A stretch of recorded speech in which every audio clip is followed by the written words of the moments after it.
It's important that you introduce letters to what we refer to as sound letter relationship. And remember that the letters are physical representation of the sounds. You can never see a sound. A sound is only perceived when it is produced. And usually in technical terms, sounds are represented by what we refer to as phonic symbols.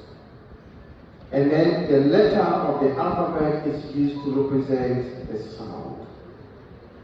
For example, if you go into the early stages in a classroom, the teacher trying to introduce sounds to the students by incorporating the letters. So we have what we call sound-letter relationship.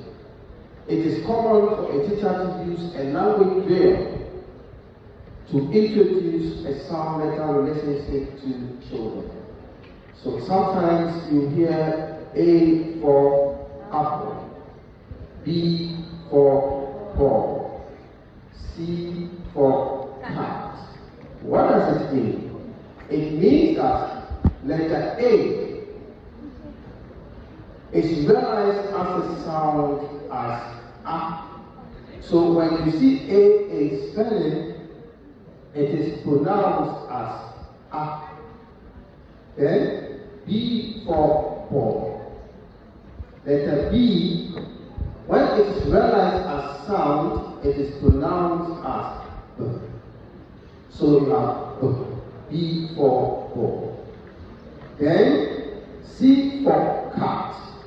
It means that the letter is C, but the sound is K. So you have C for cat.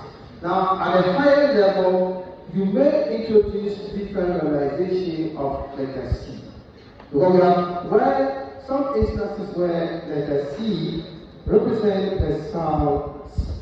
So we have sense, substance, right?